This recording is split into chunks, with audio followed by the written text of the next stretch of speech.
Finally मैं महादेव का Gorakhpur movie देख आया हूँ, जो इसका पहला पार्ट है। पहला पार्ट बोलो या पहला चैप्टर, जिसका नाम विश्वनाथ परंपरा रखा गया है। तो कहानी कुछ इस प्रकार है कि जब हजारों साल पहले महादेव शिव हमारी धरती पर अवतरित होने वाले थे, तो उससे पहले उन्होंने 3 भूभाग के हिस्सों को जोड़कर एक देश बनाया था, यानी कि भारतवर्ष। इस देश के निर्माण की वजह से जो एक सबसे ऊंचा टीला बना था, जैसे कि हम आज के समय पर हिमालय के नाम से जानते हैं, तो महादेव शिव अवतार लेने के बाद तो महादेव शिव उसी हिमालय की वादियों पे रहकर हमारे देश को योग आदि की शिक्षा हमारे गुरुओं तक पहुंचाई, जिसके कारण हमारे देश भारत को विश्व गुरु के नाम से जाना जाने लगा। उसके कई सालों बाद एक उल्का पिंड जो कि हमारे देश पर गिर रहा था, जिसके कारण महादेव शिव ने उस उल्का पिंड को खुद में समाकर एक शिवलिंग का निर्माण किया, जिस शिवलिंग में महाशक्ति का भंडार था। जिस महाशक्ति को पाने के लिए हमारे देश पर कई राजाओं ने आक्रमण किया, लेकिन उनमें से कोई भी उस महाशक्ति को प्राप्त नहीं कर सका, क्योंकि उस शिवलिंग के पास हमेशा उसका एक रक्षक रहता था। लेकिन 1520 AD में एक बार फिर उस लोगों ने उस शिवलिंग को प्राप्त करने के लिए हमारे देश पर आक्रमण किया। उस शिवलिंग की सुरक्षा में बाल सेतु और हमारे आचार्य महासेतु ने अपने जान की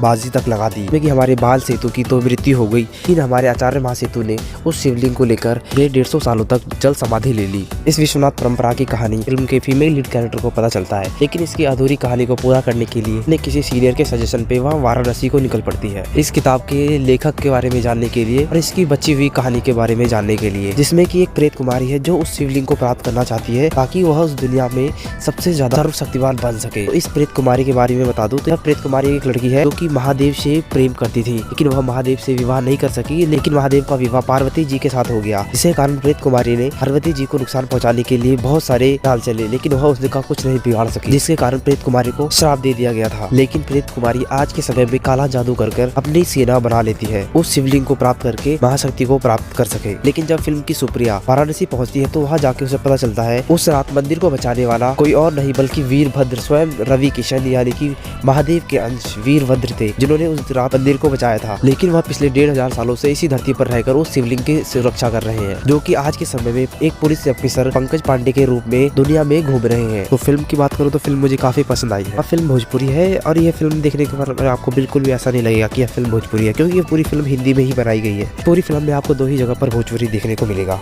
तो फिल्म के शुरू में और एक फिल्म के अंत में। ये फिल्म मुझे काफी पसंद आई है और मुझे लगता है कि इस फिल्म की प्रेजेंटेशन थोड़ी और हो सकती थी। ये फिल्म की बात करूँ तो फिल्म काफी अच्छी है, कहानी भी काफी अच्छी है और ये फिल्म थोड़ी सी ज्यादा लंबी लगती है कहीं पर, लेकिन काफी अच्छी फिल्म है। और इसके बैकग्राउंड म्यूजिक की बात करूँ, इसके बैकग्राउंड में एक महादेव का थीम म्यूजिक बजता रहता है, तो इससे फील आता रहता है कि ये फिल्म हमें महादेव से रिलेटेड कहानी हमारे सामने प्रेजेंट कर